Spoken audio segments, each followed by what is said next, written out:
నాకు చాలయ్యా, నాతో నీవే మాట్లాడుమయ్యా.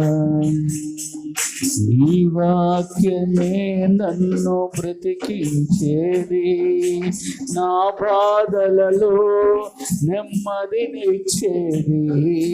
నీ వాక్యమే నన్ను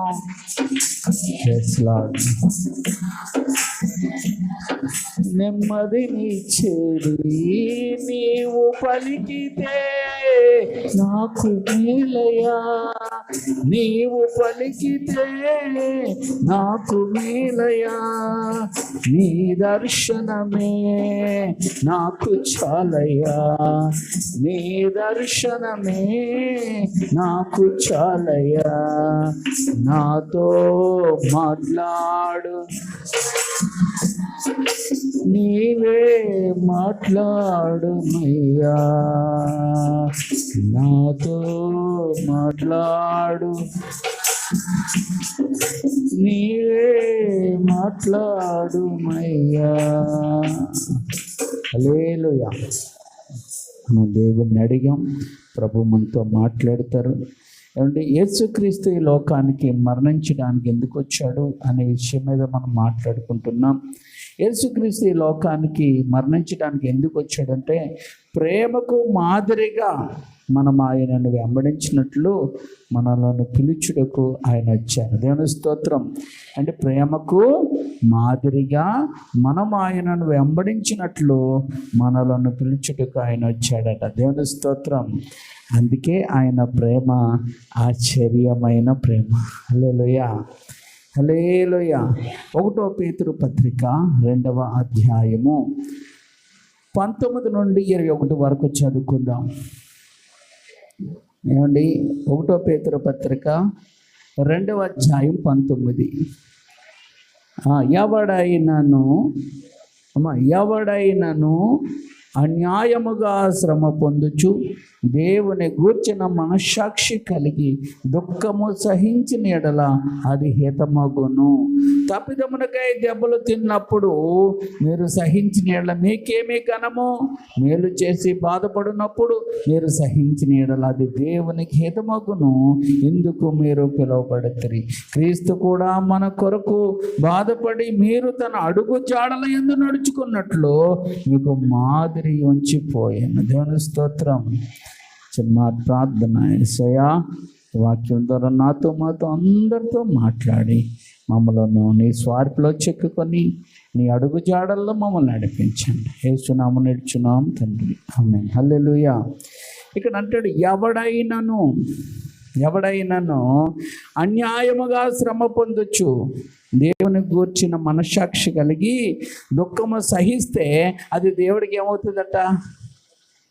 అది దేవునికి హితం అంటే ఇష్టం. అది హల్లెలూయా. అంతకని దొంగతనం చేసావు, నేను పట్టుకున్నారు, 4 కొట్టారు, ఏమంటే కట్టారు, ఏడుస్తున్నావు, దేవా ఇదిగో నన్ను కొడుతున్నారు ప్రభు, నన్ను బాధ పెడుతున్నారు నాయన, నన్ను దూషిస్తున్నారు అని అన్నావు అనుకో, దేవుడు ఏం చేస్తాడంటే నిన్ను చూసి అసహ్యపడతాడు. కారణం ఏంటి? ఎందుకు ఏడుతున్నావు? నువ్వు దొంగతనం చేసి శిక్షించబడుతూ నన్ను ఇలా చేస్తున్నారు అలా చేస్తున్నారని నువ్వు అనడం అది దేవుడికి ఇష్టం కాదు. నువ్వు ఏమంటే విరోధమైంది ఏది చేయలేదు, తప్పుడు పని ఏది చేయలేదు, కానీ నేను అన్యాయంగా ఏంటంటే నువ్వు అది తీసావు ఇది తీసావు అని కొంతమంది ఏం చేస్తారండి, నేపాలు మోపి ఏమంటే మళ్ళీ బాధ పెట్టినప్పుడు అది మనం సహించితే అది దేవుడికి ఏంటట? అది హితం అవుతుందట. దేవుని స్తోత్రం. హల్లెలూయా. అలాంటాడు, మేలు చేసి మనం మేలు చేసాం, వారు మనకు గాయం చేశారు. మనం ఏం చేసాం? వాళ్ళకి మేలు చేసాం, వాళ్ళు మనకు గాయం చేశారు. అయినప్పటికీ దాన్ని మనం ఏం చేసాం? సహించుకున్నాం. బాధ పెట్టినా అంటే రకరకాలుగా వేధించినా మనం ఏం చేసాం? సహించాం. అది దేవునికి ఇష్టం. హల్లెలూయా. అది దేవునికి ఏంటండి? సహించిన ఎడల అది దేవునికి హితమగును అన్నాడు. హల్లెలూయా, హల్లెలూయా. అందుకే యేసుక్రీస్తు ప్రభువారు ఈ లోకానికి ఎందుకు వచ్చారంటే మనం ఆయన అడుగు జాడల్లో నడాలని కాదు, ముందు రక్షణ పొందుకోవాలా. ముందేంటండి, ఆయన ఈ లోకానికి ఎందుకు వచ్చాడు? రక్షకుడు ఆయన. రక్షణ పొందుకున్న తర్వాత ఆయన అడుగు జాడల్లో మనం నడవాలి. కొంతమంది ఏమంటే ప్రభుని నమ్ముకోండి, నేను మారిపోయాక వచ్చేస్తానండి, నేను మారిపోయాక వచ్చేది. నువ్వు మారడం తర్వాత విషయం, ముందు నువ్వేమవ్వాలా? ముందు దేవుడి దగ్గరకు వచ్చి నీ పాపములు ఒప్పుకొని నీవు రక్షణ పొందుకోవాలా. రక్షణ ప్రాముఖ్యం. అందుకే యేసుక్రీస్తు మొదట అనుసరించడం కాదు, ముందు నువ్వు రక్షణ పొందుకోవాలి. అప్పుడు నువ్వేం చేయాలా? ఆయన అడుగు జాడల్లో నడవాలి. ఆ అడుగు జాడల్లో నడవడానికి ఆయన ఏం చూపించాడట? మాదిరి. అందుకే ఫాదరీ నీ మాధురి అన్నారు కొంతమంది. అంటే ఈరోజు ఒక ఫాదర్గా ఉన్నవారు, ఒక తండ్రిగా ఉన్నవారు, వారు మాదిరి లేని జీవితం జీవిస్తే పిల్లలు ఏమైపోతారండి? పిల్లలు చెడిపోతారు. అందుకే ఈరోజు చాలామంది ఎలా ఉంటుందంటే, ఏమంటే వారేమో బ్రాందీ తీసుకొచ్చి ఇంట్లో తాగుతుంటారో, తన కొడుకు తెప్పించుకుంటారో, ఆ కొడుకు ఏదైనా చేస్తున్నాడని తెలిస్తే కోపంతో ఆవేశంతో ఊగిపోయి వారిని చెదగొట్టేస్తారు. ఎవరిదే తప్పు? కొడుకుదా? తండ్రిదే తప్పు. ఏమండి? కాబట్టి ప్రతి తండ్రి తన బిడ్డలు బాగుండాలనుకుంటే వారు మంచి మార్గంలో నడవాలి. ఏమంటే ప్రతి తండ్రి వాళ్ళ పిల్లలు బాగుండాలంటే, మంచి మార్గంలో నడవాలంటే మంచి దేవుణ్ణి నమ్ముకోవాలి. మంచి తండ్రిని నువ్వు వెంబడించగలిగితే నీ ప్రవర్తన బాగుంటుంది. అందుకే ఈరోజు ఎలాగుందంటే, ఏమండి ఈరోజు చేలో ఎద్దు చేలో ఎద్దు మేస్తుంటప్పుడు గొట్టనేం మేస్తుంది? దూడ మేస్తుందా? అది కూడా అందులోనే మేస్తుంది. అందుకే నీ ప్రవర్తన ఫలము నీ పిల్లలు అనుభవిస్తారు. జాగ్రత్త. ఈరోజు చాలామందికి ఏం లేదంటే, నేను పాడైపోయినండి, నా పిల్లలు బాగుండాలి. ఎలా బాగుంటారా? నువ్వు బాగుపడు. దేవుని స్తోత్రం. నువ్వు బాగుపడితేనే నీ పిల్లలు బాగుంటారు. ఈరోజు నేను చచ్చిపోయినా పర్వాలేదండి, వాళ్ళ అమ్మ చూసుకుంటుందండి, నేను చచ్చిపోయినా పర్వాలేదండి, నా పిల్లలు బాగుంటారు. తప్పది. నువ్వు చచ్చిపోవడానికి కాదు, దేవుడు జీవితాన్ని ఇచ్చింది. నీవు నీ పిల్లలకు, నీ కుటుంబానికి మాదిరిగా ఉండాలి. హల్లెలూయా. అందుకే దేవుడు ఇక్కడ రాయించింది ఏంటో తెలుసా? నువ్వు దేవుడి దగ్గరికి వచ్చి మంచి పనులు చేయడం తర్వాత విషయం, ముందు రక్షణ పొందుకోవాలా. ఆ తర్వాత ప్రభువుని వెంబడించాలి. ఈరోజు చాలామంది ప్రభు దగ్గరికి వచ్చి ఏం పొందుకోలేదు తెలుసా? రక్షణ పొందుకోరు. మంచి పనులు చేస్తానంటారు. మంచి పనులు ఎవరికి కావాలా? నీ మంచి పనులు మురికి కొట్టాలని ప్రభు చెప్తున్నాడు.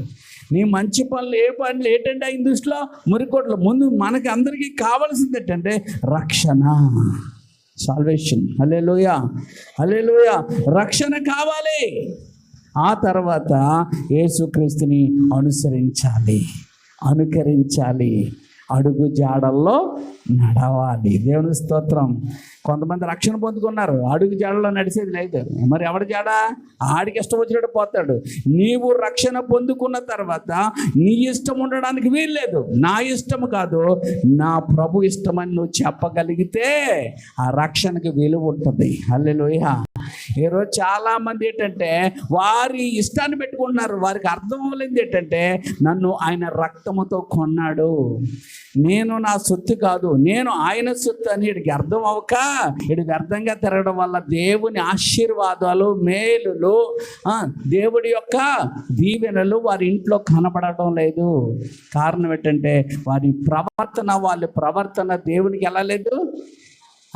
హితముగా లేదు. దేవుని స్తోత్రం. ఏప్రిల్కి రాసిన పత్రిక 12వ అధ్యాయము 3-4 వచనాలు మనం చదువుకుందాం.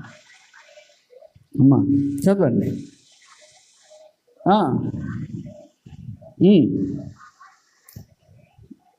మీరు అలసట పడకయు మీ ప్రాణములు విసకద్దు ఉండునట్లు పాపాత్ములు తనకు వ్యతిరేకముగా చేసిన తిరస్కారమంతయు ఓర్చుకొనిన ఆయనను తలంచుకోండి. ఏం చేయాలి? ఎవరిని తలంచుకోవాలా?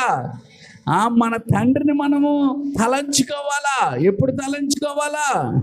అలసిపోయినప్పుడు మీరు అలసట పడకయు మీ ప్రాణములు విసుగనివ్వద్దు అన్నాడు. కొన్నిసార్లు ప్రాణం విసిగిపోతుంది. కొన్ని పనుల్లో కొన్ని సమస్యలకి కొన్ని ఒత్తిళ్ళకి మనకి ఏమైపోతుందండి, ప్రాణం విసిగిపోతుంది. ఒక ఆయనకి అలాగే ప్రాణం విసిగిపోయింది. ఆయన చూస్తే మంచి బలవంతుడు, బలము, ఎంత బలం అంటే ఏదైనా చేయగలిగినంత బలవంతుడు. కానీ ఏమండి, ఈయన చేయకూడని పనులు చేసి ఉండకుండా దగ్గర ఉండి ఒళ్ళో పెట్టుకొని పడుకున్నప్పుడు ఆయనకి ఏమైందంట, ఆమె వేస్తున్న ప్రశ్నలకి ఇతనికి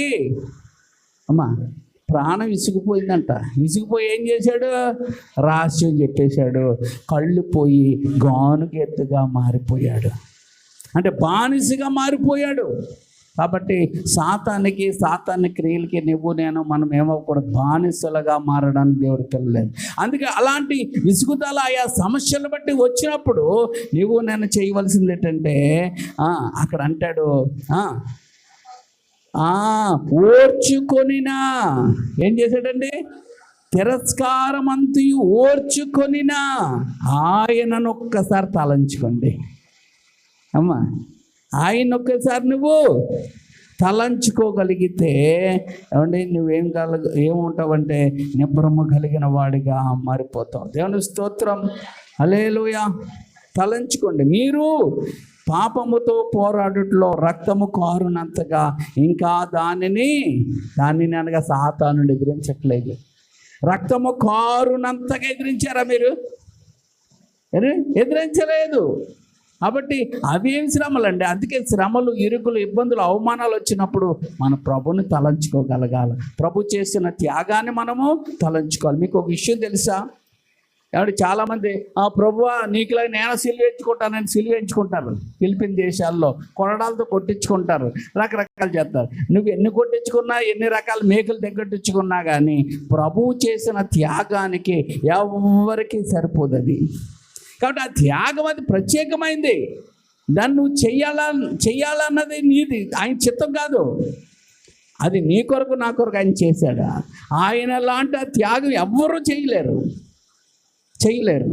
చేతనాన్ని ముందుకెళ్ళినా కూడా అది అనవసరం, నీకు పనికిరాదు. ఎందుకు అంటే ఆయన రక్తమే అందరికీ కావాలి. దేవుని స్తోత్రం.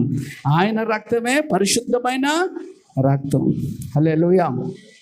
అందుకని దానిని మీరు పాపముతో పోరాడుట్లో ఏమండి, రక్తము కారునంతగా ఇంకా దానిని అనగా అపవాదిని మీరు ఎదిరించలేదు అన్నాడు. దేవుని స్తోత్రం. అందుకే మన ప్రాణములు ఏం చేయకూడదండి, విసుగుతాయి. ఆయా సమస్యల్లో విసిగినప్పుడు ఎవరిని చూడాలా, ఆయనను మీరు జ్ఞాపకం చేసుకోండి, తలంచండి. దేవుని స్తోత్రం, హల్లెలూయా. మూడవదిగా పిలిపిలు రాసిన పత్రికలో 2వ అధ్యాయం, పిలిపిలు రాసిన పత్రిక 2వ అధ్యాయము 5 నుంచి 8 చూద్దాం.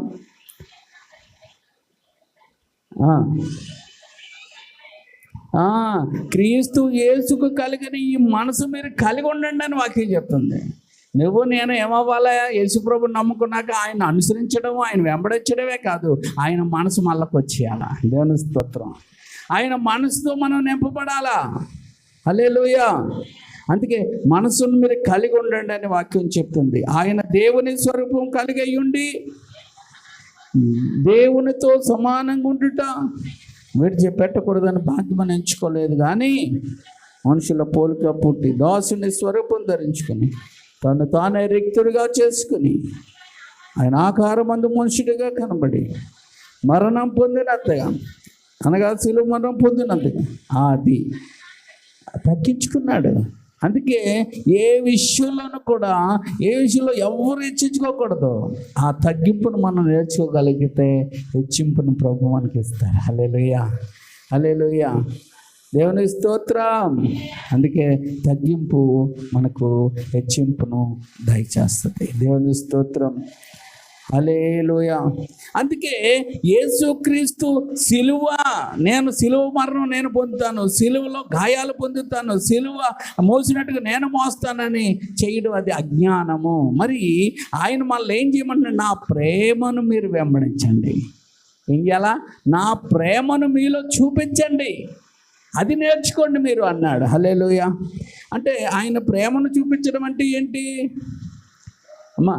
ఆయన ప్రేమను చూపించడం మన ఎడల ఎవరైనా పాపాలు చేస్తే వారి పాపములు మనం ఏం చేయాలా? క్షమించాలా. అంతేగాని అందరి పాపాలు నేను క్షమించేస్తానని వెళ్ళకో, అది హక్కు నీకు లేదు. అందరి పాపాలు క్షమించే హక్కు అది దేవుడికే తప్ప ఇంకెవరికే లేదు. కానీ నీ ఎడల ఎవరైనా పాపం చేస్తే వారిని క్షమించడానికి నీకు అధికారం దేవుడు ఇచ్చాడు. అందుకే మన ఎడల అపరాధములు చేసిన వారిని మనం క్షమించిన ప్రకారం మా అపరాధాలు క్షమించు అని ప్రార్థన ఉంది. హల్లెలూయా. కాబట్టి అది మనకి కూడా దేవుడు పాపములు క్షమించే అధికారం ఇచ్చాడు. అందరి పాపాలు కాదు, మన ఎడల మనల్ని బాధ పెట్టి మనల్ని ఇసుకించి రకరకాలుగా చేసిన వారు విషయంలో మనకేముంది? వారి పాపాలు క్షమించే అధికారం మనకే ఉన్నది. చూడండి ఎంత గొప్ప ధన్యత మనకి ఇచ్చాడు. హల్లెలూయా. రెండోది ఏంటంటే ఇతరులకు మేలు చేయడము ప్రభు నేర్పించారు. ఏంటంటే ఇతరులకు మేలు చేయటము ప్రేమించాలా. అంటే ఇతరులకు మేలు చేయటం అనేది ప్రభు మనకు నేర్పించారు. హల్లెలూయా. ప్రభుని ప్రేమిస్తున్నట్టుగా ఇతరులను కూడా ప్రేమించమన్నాడు. దేవుని స్తోత్రం. ఆయన ఎలాగైతే ప్రేమిస్తున్నామో ఆ రీతి నిన్ను వలే నీ పొరుగు వాడిని కూడా ప్రేమించు, సహాయం చేయి, ఆదుకో అన్నాడు. ఈరోజు మనుషుల మనస్తత్వం ఎలాగుందంటే పొరుగుడు నాశనం అయిపోవడం ఎంత సంతోషం. పైకి మాట్లాడతారు కానీ వాళ్ళు నాశనం అయిపోవాలి, వీళ్ళ నాశనాన్ని కోరుకునే మనసు ఉన్నది. కానీ ప్రభు మనసు ఏంటంటే శత్రువు సైతం కూడా మార్పు చెందాలి అనే మనసు మన ప్రభుకి. హల్లెలూయా, హల్లెలూయా. అందుకే సిలువ మీద దొంగ శత్రువే, కానీ ఆ శత్రువైన దొంగని ఏమన్నాడు? ఎప్పుడైతే పశ్చాత్తపడి ఆయన వైపు తిరిగాడో వెంటనే అతనికి ఒక అభయం ఇచ్చాడు. నేడు నాతో కూడా నిత్యముగా పరదేశంలో ఉంటావు అనే అభయాన్ని ఇచ్చాడు. హల్లెలూయా, హల్లెలూయా. కాబట్టి మనం ఆయన ప్రేమను వెంబడించే వారికి ఉండాలా. ఏంటండి? ఆయన ప్రేమను. అందుకే ఆయన ప్రేమ ఎలాంటిది తెలుసా? ఆయన ప్రేమ ఎలాంటిదంటే ఆశ్చర్యమైన ప్రేమ. తల్లి ప్రేమ, భార్య ప్రేమ, పిల్లల ప్రేమ, అందరి ప్రేమలు అంతంత మట్టుకే. ఆయన ప్రేమ అంతము వరకు, అంటే శాశ్వతమైన ప్రేమ. హల్లెలూయా. ఈ ప్రేమలు ఇక్కడితో ముగిసిపోతాయి, సమాధి తోట వరకే. కానీ ఆ ప్రేమ మరణించిన నీతో ఉండే నిత్య ప్రేమ. అందుకే ఆ ప్రేమ బదులాశించిన ప్రేమ. ఈ లోక ప్రేమ బదులాశించే ప్రేమ. అందుకే ఆ ప్రేమకు ఒక పేరు పెట్టగలిగితే ఆ ప్రేమ పేరు ఏంటంటే ఆశ్చర్యమైన ప్రేమ. దేవుని స్తోత్రం. ఆశ్చర్యమైన ప్రేమ కల్వారిలోని మరణము కంటే బలమైన ప్రేమ అను నీ ప్రేమ, ఆశ్చర్యమైన ప్రేమ, పావన యేసుని ప్రేమ, అపిని పావన యేసుని ప్రేమ, ధరలో పాపిని వెదకిన ప్రేమ, నన్ను కరుణించి సేదదీర్చి మోట్లాడి తన మహిమానిచ్చే, నన్ను కరుణించి సేదదీర్చి మోట్లాడి అన్నిటిని తుడిచే ఆశ్చర్యమైన కల్వారిలోని మరణము కంటే బలమైన ప్రేమది, నన్ను జయించే నీ ప్రేమ, ఆశ్చర్యమైన ప్రేమ. పిలుపులు రాసిన పత్రిక 3వ అధ్యాయము 9 నుండి, పిలుపులు రాసిన పత్రిక 3వ అధ్యాయము 9 నుండి 10 వచనాలు మనం చదువుకుందాం. క్రీస్తును సంపాదించుకొని, ఆమేన్. ఏం కావాలండి? ఏంటంటే క్రీస్తు లేని జీవితము అది వ్యర్థమైన జీవితం. క్రీస్తుకు దూరంగా ఉన్న జీవితం వ్యర్థమైన జీవితం. నువ్వు సంపాదించుకోవాల్సింది ఏదైనా భూమి మీద ఉందంటే అదేంటో తెలుసా? మొదటగా క్రీస్తుని సంపాదించుకోండి. ఏం సంపాదించుకోవాలా? క్రీస్తుని సొంతం చేసుకోండి. హల్లెలూయా, హల్లెలూయా. క్రీస్తుని సంపాదించుకోవాలా? ఏం చేయాలా? క్రీస్తుని సంపాదించుకొని ధర్మశాస్త్ర మూలమైన నా నీతిని కాగా క్రీస్తునందల విశ్వాసం వల్ల నీతి మనకు కావాలి. ధర్మశాస్త్రం వల్ల నీతి మనకొద్దు. క్రీస్తు కృప వల్ల వచ్చే నీతి మనకి కావాలి. క్రీస్తు ద్వారా విశ్వాసంతో వచ్చే నీతి మనకు కావాలి. అనగా విశ్వాసం బట్టి దేవుడు అనుగ్రహించు నీతి గల వాడనై ఆయన యందు అగపడు నిమిత్తము 10 ఏ విధము చేతనైనను మృతుల్లో నుండి నాకు పునరుద్ధానము కలగవలెనని ఆయన మరణ విషయంలో సమానుభావం గలవాడనై ఆయన పునరుద్ధాన బలమును ఎరుగు నిమిత్తమును ఆయన శ్రమలలో పాలగుట ఎట్టుతో ఎరుగు నిమిత్తమును సమస్తం నష్టపరుచుకొని వాటిని పెంటతో సమానంగా ఎంచుకుంటున్నాను అన్నాడు. నాకు కలిగిన ఈ లోకంలో కలిగిన పెంటతో సమానం అంటున్నాడు. మీకు ఒక విషయం తెలుసా? పౌల్లాగా నేను శ్రమ పడతాను అనుకో, పౌల్కి దేవుడు ఒక ప్రత్యేకమైనది కృప ఇచ్చాడు.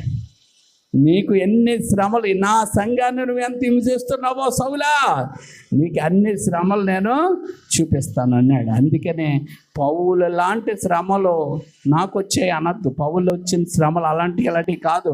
ఒకవేళ మీరు చదువుకోవాలంటే కొరింథీయులకు రాసిన పత్రికలో ఈయనకి లిస్ట్ ఒకటి ఇచ్చేశాడు. అన్ని శ్రమలు ఎవరన్నా పడ్డారా? పేతురు పడ్డాడా? యోహాను పడ్డాడా? యాకోబు పడ్డాడు? ఎవ్వరు పడలేదు. ఏమండి? పౌలు పడ్డాడు అన్ని శ్రమలు. బట్టలు లేకుండా, సముద్రంలో తిండి లేకుండా, రాళ్లతో కొట్టబడి ఎన్ని విధాలుగా అతడు బాధపడాలి, అన్ని విధాలు. అందుకే యేసుక్రీస్తు శ్రమల్లో నాకు కూడా ఎలా వచ్చింది?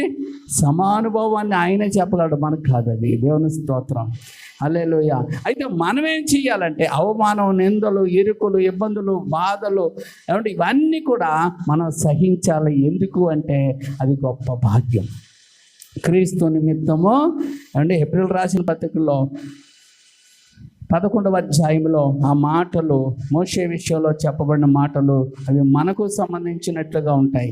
ఏమంటే ఏప్రిల్ రాసిన పత్రిక 11వ అధ్యాయము 24వ వచనం. మోషే పెద్దవాడైనప్పుడు విశ్వాసాన్ని బట్టి ఐగుప్తు ధనము కంటే, అప్పుడు క్రీస్తున్నాడండి. అప్పుడు క్రీస్తున్నాడా? మరి క్రీస్తు విషయమైన నిందంటాడేంటి అంటే అప్పుడు యెహోవాగా ఆయన ఉన్నాడు. హల్లెలూయా. అప్పుడు ఎవరిలాగా ఉన్నాడు? యెహోవాగా. అందుకే పొదలో దిగి వచ్చింది యెహోవా కాదు, ఏమండి? యేసుక్రీస్తే. ఎందుకంటే తండ్రిని ఎప్పుడు ఎవరు చూడరు. అందుకే యెహోవా దూత, సైన్యములకు అధిపతి యెహోవా ఏమంటే ఈ రీతిగా ఆయన భూమి మీదకి దిగొచ్చి ఆయన కార్యం చేసి వెళ్ళిపోతూ ఉండేవాడు. కానీ స్థిరముగా నరవతారిగా కన్యగర్భంలో వచ్చాడనమాట. అందుకే యేసుక్రీస్తు అంతకు ముందు లేడు, 2000 సంవత్సరాలు వచ్చారు అని యూదులు అనుకున్నారు. కానీ ఆయన ఆదియు అంతమునై ఉన్నాడు. హల్లెలూయా. ఆయన లేకుండా ఏదియూ కలగలేదు. అందుకే ఆయన అక్కడ ఏమన్నాడు? క్రీస్తు విషయమైన నింద గొప్ప భాగ్యమని, అల్పకాలము పాపభోగము అనిపించుట కంటే దేవుని ప్రజలతో శ్రమ అనిపించుట మేలని యోచించి ఫరో కుమార్తె కుమారుడు అని అనిపించుట ఒప్పుకొనలేదు. ఎలయనగా అతడు ప్రతిఫలముగా కలగబో బహుమానమునందు దృష్టించాడు. దేవుడిచ్చే బహుమానం ఎందు దృష్టించితే ఈ లోకమైన భోగభాగ్యాలు మనకి లెక్క ఉండదు. ఎవరైనా ఈరోజు చాలామంది ఎలా ఉండాలనుకుంటారంటే లాలోళ్ళు తాలూకా అనుకోవాలి, వీళ్ళ తాలూకా అనుకోవాలి, వాళ్ళ తాలూకా వీళ్ళ తాలూకా. అందుకే ఈ మధ్యన అంటున్నారు, ఏమంటున్నారు? పవన్ కళ్యాణ్ తాలూకా వెనకాల రాసుకుంటున్నారు, చూడలేదా? పలానోళ్ళ తాలూకా, పిఠాపురం తాలూకా, ఇలా తాలూకాలు రాసుకుంటున్నారు. మనం ఎవరి తాలూకా? పరలోకపు తాలూకా. హల్లెలూయా. యేసుక్రీస్తు తాలూకా మనం. కాబట్టి ఈ లోక పాప భోగములను మనం గొప్పగించుకోకర్లేదు. హల్లెలూయా, హల్లెలూయా. మొన్న మాది బండి మీద వెళ్తుంటే డాడీ ఏంటి లాల్ తాలూకా అని రాసుకున్నాడు. అతను బండి వెనకాల నెంబర్ ప్లేట్ లేదు. ఏనాడు పలానోళ్ళ తాలూకా, రాజకీయ నాయకుల పేరు పెట్టి పలానోళ్ళ తాలూకా అని రాసుకున్నారు. ఏమండి, దానికి నెంబర్ ప్లేట్ లేదు అంటే ఏంటి, వాళ్ళ తాలూకా అయితే మేము ఎలా పోయినా పర్వాలేదు అన్నట్టు. కానీ మనం ఎవరి తాలూకా అంటే యేసుక్రీస్తు తాలూకా. కాబట్టి యేసుక్రీస్తే మనకు మాదిరి. ఆ సినిమా వాళ్ళని, ఆ రాజకీయ నాయకుల్ని వాళ్ళు వెంబడించే వాళ్ళు ఆలకలాగా వీళ్ళు ఫీల్ అవుతూ ఉంటారు. మనము మన తండ్రికి తగినట్టుగా మనం ఫీల్ అవ్వాలి. హల్లెలూయా, హల్లెలూయా. అర్థమవుతుందా? మరి ఉదయకాలం నిజంగా మరి బిడ్డలు చక్కగా చెప్పారు. నిజంగా వారికి ప్రార్థన దేవుడి మీద ఆనుకున్నారు కనుక దేవుడు వారిని నడిపించాడు. దేవుని స్తోత్రం, హల్లెలూయా. ఒక్కళ్ళు కూడా సరిగా చెప్పలేదు అన్నట్టుగా కాకుండా చాలా ఫ్రీగా, భయం లేకుండా, చాలా అంటే ధారాళంగా చాలా విషయాలు వారు చెప్పారు. నేను నేర్చుకున్నాను, నేను కూడా నేర్చుకుంటాను. చిన్నలేదు పెద్దలేదు. వాక్యము గొప్పది. దేవుని స్తోత్రం. వాక్యం ఏంటండి? వాక్యం గొప్పదే. హల్లెలూయా. ఆ చిన్నోడు మాట్లాడినా పెద్దోడు మాట్లాడినా వాక్యము గొప్పది. హల్లెలూయా. 2 తిమోతికి రాసిన పత్రిక 2:10. 2 తిమోతికి రాసిన పత్రిక 2:10.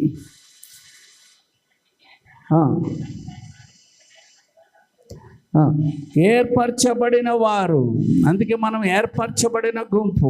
దేవుని స్తోత్రం. ఏర్పరచబడిన వారు, సెలెక్ట్ చేసుకున్నాడు దేవుడు మనల్ని. హల్లెలూయా. మనల్ని సెలెక్ట్ చేసుకున్నాడు.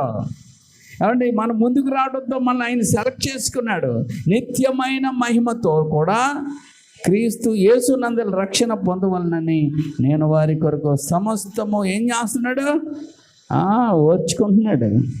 ఎందుకంటే ఏమంటే ఎవరిని పోగొట్టుకోకూడదని ఓర్చుకుంటున్నారు. ఈరోజు ఓర్చుకున్న వాళ్ళని చాలామంది ఎలా చూస్తున్నారంటే చేతకాని వాళ్ళ చూస్తున్నారు. ఎందుకు ఓర్చుకుంటున్నారు తెలుసా? మీరు మీ కుటుంబంలో రక్షించబడాలి, వారి కుటుంబాలు రక్షించబడాలి, వీళ్ళ కుటుంబం నా కుటుంబంలో రక్షించబడాలని కొంతమంది ఏం చేస్తున్నారంటే ఓర్పును వారు ముందు పెట్టుకుంటుంటే ఆ ఓర్పు చాలామందికి ఏంటంటే ఏమీ చేయలేదేమో అనుకుంటున్నారు.